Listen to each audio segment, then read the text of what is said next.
নমস্কার বন্ধুরা, welcome to সম্পার রান্নাঘর। তো আজকে আমি আপনাদের সুজির পরোটা বানিয়ে দেখাবো। একঘেয়েমি রুটি খেতে কারই বা ভালো লাগে বলুন তো। তো চলুন, আমি এখানে একটা ওভেনে কড়াই বসিয়ে নিয়েছি। এবার গ্যাসটা অন করে দিচ্ছি। কড়াইটা যতক্ষণ গরম হচ্ছে, এখানে আমার কড়াইটা গরম হয়ে গেছে। আমি এখানে দিয়ে দিচ্ছি সাদা তেল, 2 চা চামচ সাদা তেল। আপনারা চাইলে এর পরিবর্তে সাদা তেলের পরিবর্তে ঘিও ব্যবহার করতে পারেন। তো আমার এখানে তেলটা গরম হয়ে গেছে। আমি এখানে নিয়ে নিচ্ছি 300 গ্রাম সুজি। আপনারা আপনাদের প্রয়োজন মতন সুজি নিয়ে নেবেন। এবার গ্যাসের ফ্লেমটা একটু লো রেখে সুজিটাকে হালকা নেড়ে নেবেন, বেশি কড়া ভাজবেন না।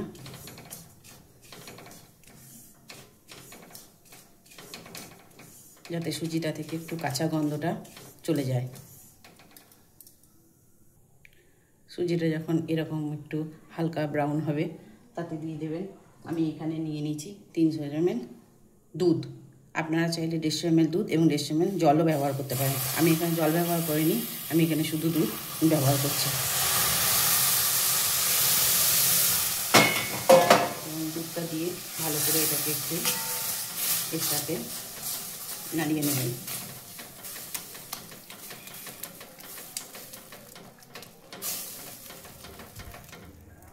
এই স্টেজে আমি দিয়ে দিচ্ছি 1/2 চা চামচ নুন। স্বাদ মতন নুন দেবেন এবং 2 চা চামচ চিনি।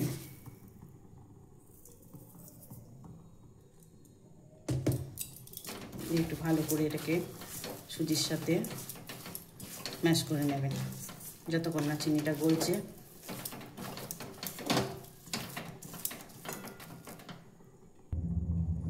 দেখুন, যখন সুজিটা ঠিক এইরকম টান টান হয়ে যাবে, একটা মণ্ড তৈরি হয়ে যাবে, তখন জানবেন সুজিটা আপনার হয়ে গেছে। এই সময় কিন্তু গ্যাসের ফ্লেমটা লো রেখেই সুজিটাকে ভাজবেন। দেখুন, যখন এইরকম একটা মণ্ড হয়ে যাবে, তখন এটাকে একটা পাত্রে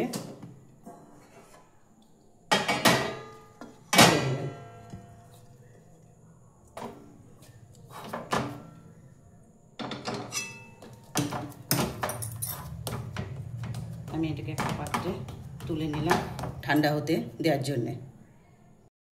দেখুন, সুজিটা আমি এখানে মাখিয়ে নিয়েছি। একবার হাতে করে ভালো করে এটাকে মাখিয়ে নেব এবং এর মধ্যে একটু সামান্য ময়দা দিয়ে দেব।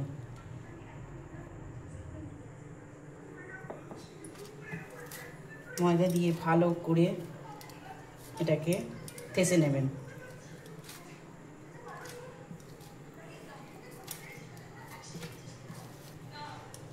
যেমনি আটা ময়দা মাখে রুটির, ঠিক সেরকম করে এটাকে ভালো করে থেসে নেবেন।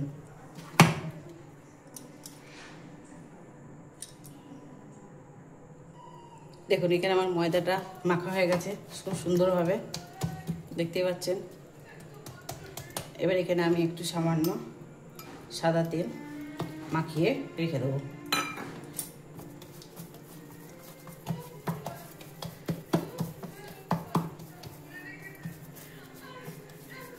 আপনারা চাইলে সাদা তেলের পরিবর্তে ঘিও মাখিয়ে রেখে দিতে পারেন। আমি এটাকে 10 মিনিটের জন্য রেস্টে রেখে দিয়েছিলাম।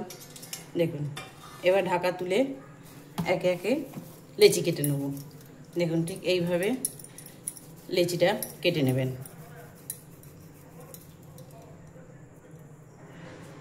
দেখুন, এরকম করে একে একে করে সমস্ত লেচি কেটে নেবেন।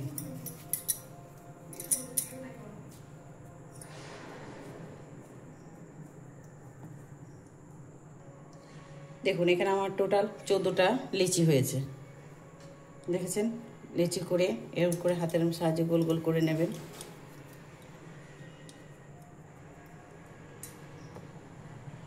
এবার আমি এখানে একটা চাকতি বালনা নিয়ে নিয়েছি এবং একে একে লিচিগুলোকে আমি বেলে নেব।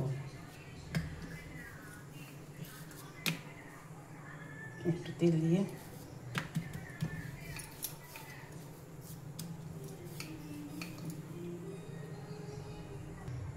দেখুন আমি এইভাবে পরোটাগুলোকে সমস্ত বেলে নিয়েছি। এই যে এইভাবে পরোটাটা বেলে নেবেন। আপনারা চাইলে এরকম গোল শেপেও এটাকে বানিয়ে নিতে পারেন। দেখুন এরকম সুন্দর করে গোল করে নেবেন। আমি দুটো শেপেই বানিয়ে আপনাদেরকে দেখালাম। দেখুন আমি একে একে সব পরোটাগুলোকে এইভাবে গোল এবং চৌকো শেপে বেলে নিয়েছি। চলুন এখানে আমি একটা তাওয়া বসিয়ে নিয়েছি। ননস্টিক একটা তাওয়া বসিয়ে নিয়েছি। এবার এতে একে একে আমি পরোটাগুলোকে ভেজে নেব।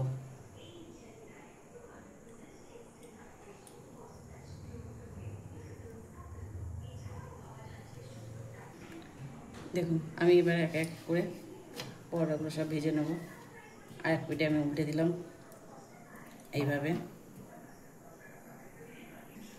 এইবার একে একে এইভাবে তেল ব্রাশ করে দিতে পারেন, কি ঘিও দিতে পারেন। তেলের পরিবর্তে আপনারা ঘিও ব্যবহার করতে পারেন। এতে তেল এবং ঘিয়ের পরিমাণটা খুব কম লাগে। দেখুন এইভাবে একে একে সমস্ত পরোটাগুলোকে ভেজে নেবেন।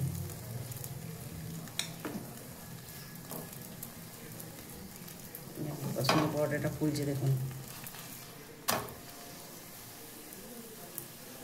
সুন্দর এরকম লাল লাল করে পরোটাগুলো ভেজে নেবেন। আমি একে একে সমস্ত পরোটাগুলো এইভাবে ভেজে নিচ্ছি। দেখুন আমি একে একে সব পরোটাগুলো এইভাবে ভেজে নিয়েছি। দেখুন পরোটাটা কত সফট হয়েছে। দেখুন দেখেছেন, দেখেই বুঝতে পারছেন যে পরোটাটা কত সফট, একদম হাতের মুঠোয় একদম মিলিয়ে যাচ্ছে। এটি খেতেও সুস্বাদু। এটি সাদা আলুর তরকারি, ঘুগনি যার সাথেই খাবেন তার সাথেই জমে যাবে এটা। দেখুন আমি এইভাবে, দেখুন কতটা সুন্দর এটি হয়েছে, দেখেছেন। দেখুন এইভাবে আপনারা ছিঁড়েও দেখাচ্ছি। তো আমার রেডি সুজির পরোটা। আপনাদের যদি চ্যানেলটি ভালো লেগে থাকে তাহলে সাবস্ক্রাইব, কমেন্ট এবং লাইক করতে ভুলবেন না। আমার এই রেসিপিটিকে আপনাদের কেমন লাগলো তা আপনারা কমেন্ট করে আমাকে অবশ্যই জানাবেন।